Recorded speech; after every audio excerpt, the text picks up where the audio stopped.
नमस्कार, आप देख रहे हैं सूचना दर्पण न्यूज। तो आइए इस खास प्रोग्राम में खास मुलाकात के साथ हम आपको गांव शहर से लेकर हर क्षेत्र की समस्याओं, वहां के विकास कार्यों को लेकर अपडेट रखते हैं। तो चलिए आज हम आपको रूबरू कराते हैं खास खबर से। नमस्कार, आप देख रहे हैं सूचना दर्पण न्यूज का खास प्रोग्राम खास मुलाकात। हम लगातार आपको जिस प्रकार ग्राम पंचायतों में हुए विकास कार्य और ग्राम सेवा सहकारी समितियों में किस प्रकार की समस्याएं चल रही है, क्या क्या विकास हुआ, किस प्रकार किसानों को सुविधाएं मिली, इस प्रकार की जानकारी से रूबरू रखते हैं। तो आज हमारे साथ हैं पड़ावली कला ग्राम सेवा सहकारी समिति के वर्तमान अध्यक्ष और ग्राम पंचायत पड़ावली कला के वर्तमान उप सरपंच। तो जानेंगे आज इनका राजनीतिक परिचय, क्योंकि दो पद इनके पास हैं। तो किस प्रकार जनता ने इन पे परिवार पे जो विश्वास जताया, क्या क्या विकास कार्य हुए और क्या क्या समस्याएं रही। तो सबसे पहले तो गिरवर जी, हमारे चैनल में स्वागत है आपको। नमस्कार, धन्यवाद साहब। तो गिरवर जी, सबसे पहले तो अपने दर्शकों को आपका राजनीतिक परिचय बताएं कि राजनीति की शुरुआत कैसे हुई। सर, राजनीति की जो शुरुआत हुई थी, मेरे पिताजी और मेरे पिताजी के पिताजी दादाजी से राजनीतिक से जुड़े हुए थे हम। जी। तो जब स्कूल वगैरह जाते थे तब से हमारे पिताजी वगैरह जो राजनीति करते थे, तो उनको देखते हुए ही हमारा वो लगन लग गई थी। मतलब उनके साथ में उठना बैठना और उनके साथ में चाहते थे। तो एक रुचि हुई कि भाई अपने को भी इस सेवा में उतरना चाहिए। तो पिताजी के सानिध्य में ही हमने, पिताजी और हमारे पिताजी के पिताजी भी कांग्रेस पार्टी से ही बिलोंग करते थे, तब से हमने कांग्रेस पार्टी की विचारधारा से जुड़े हुए हैं। और कांग्रेस पार्टी की विचारधारा से जुड़ के हम, जब मेरा थोड़ी समझ थी, मैं स्टूडेंट लाइफ से निकल ही गया था कि 97 से ही मैं यूथ कांग्रेस से 97 में जुड़ गया था। और 97 में यूथ कांग्रेस से जुड़ने के बाद में जब मुझे कांग्रेस का राजस्थान में शासन आया और उसके बाद में मुझे यूथ कांग्रेस में देहात जिला यूथ कांग्रेस के संगठन उसको निभाते हुए जब मुझे सक्रियता दिखी, तो मैं, हमारी जो ये वाकल क्षेत्र की जो पंचायतें थी, ये कोटड़ा तहसील से जुड़ी हुई थी। हम कोटड़ा में थे, तब मुझे कोटड़ा का ब्लॉक अध्यक्ष नियुक्त किया गया यूथ कांग्रेस का। और उसके बाद में जब सरकार बदल गई, सरकार बदली थी, वसुंधरा राजे का राज था, उस टाइम में हमारे इस एरिया को गोगुंदा से जोड़ा गया। तो गोगुंदा में जोड़ने के बाद में मुझे वो यूथ कांग्रेस का पद छोड़ के और वहाँ की जिम्मेदारी और किसी को दे के फिर हमें गोगुंदा पंचायत समिति में जोड़ने के बाद में मुझे देहात जिला यूथ कांग्रेस का उपाध्यक्ष बनाया गया। उसके बाद मैं ग्राम सेवा सहकारी समिति वास में थी, हमारे पूरे 5 ही पंचायत थी उस टाइम में मुझे ये सदस्य के रूप में मैं चुना गया था समिति में। उसके बाद में उससे जुड़ने के बाद में मुझे लगा कि सहकारी समिति में भी बहुत कुछ काम करने की वो क्षमता है। उसके बाद में मैं वहाँ से उसी टाइम चुनाव आ गए थे, तो मैंने ग्राम पंचायत पड़ावली कला में वार्ड पंच का चुनाव लड़ा। और चुनाव लड़ने के बाद में मुझे निर्विरोध उप सरपंच चुना गया। उस टाइम में हमने इस गांव के लिए पेयजल की काफ़ी दिक्कत थी, तो जनता जल योजना के मार्फत कुआं खुदवाया, गांव में लाइनें बिछवाई और सप्लाई दी। ये पानी की मेन समस्या थी, उसको निजात दिलाई। उसके बाद में हमारे पंचायत से जो छोटे छोटे राजस्व गांव थे, उनको सड़कों से जोड़ा गया, छोटे मोटे रपट पुलिया बनाए। पेयजल के लिए हैंडपम्प खुदवाए। तो ये काफ़ी समस्या थी, थोड़े बहुत जो भी हुआ हमसे काम किया। उसके बाद में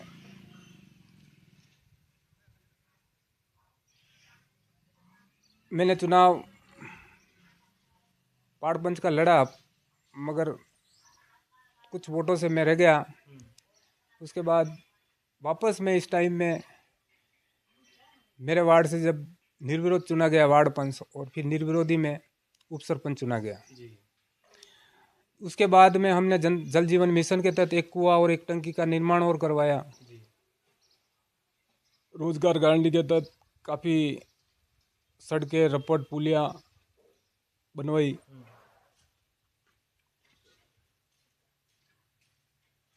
माँ बड़ी केंद्र भी खुलवाए। इस तरह से हमें जो बन पड़ा पंचायत में काम कर रहे हैं। मगर वर्तमान में जो सरकार बदलने के बाद में हम कांग्रेस विचारधारा रखते हैं, तो हमारी पंचायत में मतलब कुछ पक्षपात होते आया है, पक्षपात हो रहा है। उससे हमारे को दिक्कतें आ रही हैं। अभी वर्तमान में नरेगा का काम नहीं चल पा रहा है, सेक्शनें नहीं निकल रही हैं।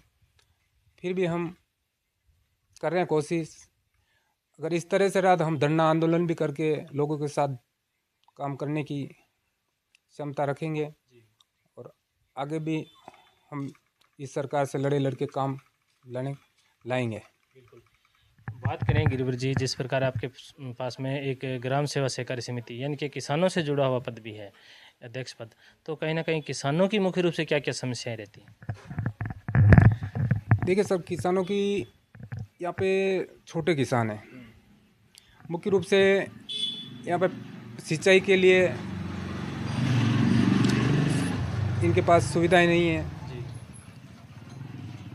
और हमारी जो पंचायत है इसमें तो विशेष करके कोई ना तो बड़ा कोई डैम है ना कुछ नहीं, सिंचाई के लिए काफ़ी परेशानी है। और किसानों को हम जब भी ये फसली लोन होते हैं तो ये हम काश्तकारों को फसली लोन दिलवाते हैं, खाद बीज के लिए जो भी समस्या आती है उनकी हेल्प करते हैं। मगर आज वर्तमान में ऐसी स्थिति है कि किसानों के खाद बीज के भी 10-15 हज़ार रुपये अगर सरकार लिमिट कम कर रखी है, तो इस तरह से तो आज के इस युग में 10-15 हज़ार कोई मायना नहीं रखता है। आज किसानों को अपन लोन भी देते तो 5-50 हज़ार रुपये फर्स्ट किस्त में भी अपन नहीं दे पाएंगे, तो मतलब मेरे को नहीं लगता कि किसान कुछ आगे बढ़ सकता है। आज का जो महंगाई का ज़माना है, इसमें इस तरह से लिमिट को, किसानों की लिमिट को बढ़ाया जाना चाहिए। और जो किसान हैं ये लोग, अब क्या है कि पहले बैलों से खेती वगैरह करते थे, तो आज सारा तंत्र मतलब ये मशीनरी तंत्र हो गया, तो इसमें खर्चा ज़्यादा आता है। वैसे किसान से हम लोग उम्मीद करते हैं, यहाँ पे काफ़ी लोगों से हमने जुड़ाव भी किया है, इनको हर टाइम मदद करते हैं और सहकारी समितियों से जुड़े रहते हैं। एक बात करें, अगर जिस प्रकार राज्य सरकार और केंद्र सरकार की कई जन कल्याणकारी योजनाएं हैं किसानों के लिए, उनका लाभ यहाँ के किसानों को कैसे मिल रहा है या कितने लोग वंचित हैं?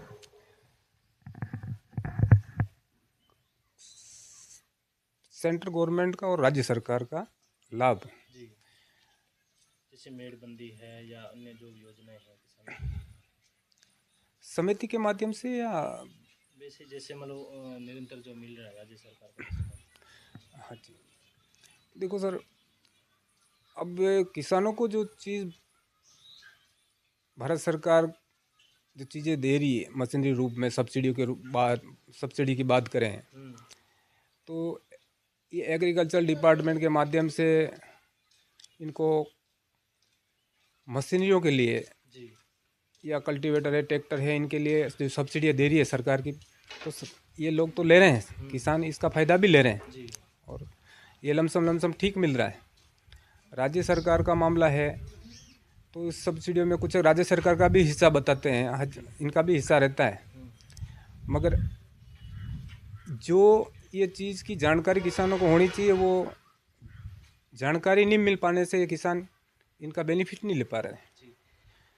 एक बात करेंगे मुख्य रूप से, जिस प्रकार किसान है कहीं ना कहीं परंपरागत खेती पे काफ़ी निर्भर रहते हैं। वर्तमान में देखा गया कि खेती के अंदर ऐसा क्या नवाचार किया जाए जिससे किसानों की आमदनी बढ़ सके? देखिए साहब, हमारे पुराने ज़माने में जो काश्तकार खेती करते थे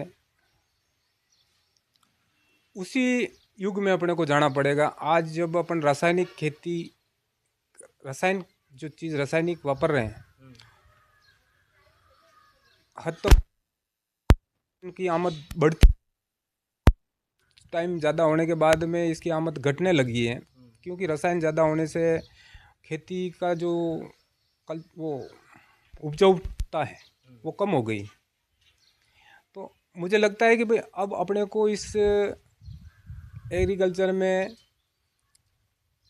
जैविक खेती करने की आवश्यकता पड़ रही है। ज़्यादातर अगर अपन जैविक खेती करेंगे, खाद बीज देसी होगा, तो अपन कोई बीमारियों से बच सकते हैं। बाकी आज जो रसायन जितना लोगों ने ये कर दिया, तो अब धीरे धीरे जाकर, पहले थोड़े 2-4 साल तो आमद ज़्यादा हो गई, मगर अब धीरे धीरे उसका कम पड़ रहा है। तो आपके क्षेत्रवासियों को और पंचायत वासियों को चैनल के माध्यम से क्या संदेश देना चाहोगे? सर, आपके चैनल के माध्यम से कहना चाहूँगा कि पड़ावली कला की जनता ने, क्षेत्र के लोगों ने जो मुझे आशीर्वाद दिया और जो लोगों ने मुझ पे आशा रखी, उस पे खरा उतरने का प्रयास किया, और मैं क्षेत्रवासियों का आभारी हूँ कि इन लोगों ने मुझे बार बार जनप्रतिनिधि के रूप में चुना और इरी की पंचायत की सेवा करने का जो मौका दिया। मैं क्षेत्रवासियों को बहुत बहुत शुभकामनाएं और धन्यवाद देता हूं कि आगे भी अगर चाहें और मौका दें तो मैं आपकी सेवा के लिए तत्पर हूं। धन्यवाद। जय हिंद। तो ये थे हमारे साथ ग्राम सेवा सहकारी समिति के वर्तमान अध्यक्ष और सरपंच, उप सरपंच श्रीमान गिरिवर जी चौधरी, जिन्होंने बताया कि ग्राम पंचायत हो चाहे ग्राम सेवा सहकारी समिति हो, प्रत्येक क्षेत्र में इन्होंने हमेशा किसानों का और ग्रामवासियों का सहयोग करने का प्रयास किया। विकास को लेके इन्होंने हमेशा एक अच्छी राह को पंचायत में ले जाने का भी प्रयास रहा। आगे इनकी इच्छा है कि जिस प्रकार पंचायत वासियों ने पहले भी इनका मान सम्मान रखा, तो आगे भी जुड़े रहें, तो आगे ये भी किसी सेवा में कमी नहीं आने देंगे। तो सर, हमारे चैनल में 10 मिनट टाइम देने के लिए बहुत बहुत धन्यवाद। धन्यवाद सर। तक के लिए इतना ही। हम आपको गांव शहर से लेकर हर क्षेत्र की समस्याओं और वहां के विकास कार्यों को लेकर रखेंगे अपडेट। तो देखते रहिए सूचना दर्पण न्यूज और हमारी वीडियोस को लाइक, शेयर व चैनल को सब्सक्राइब जरूर करें।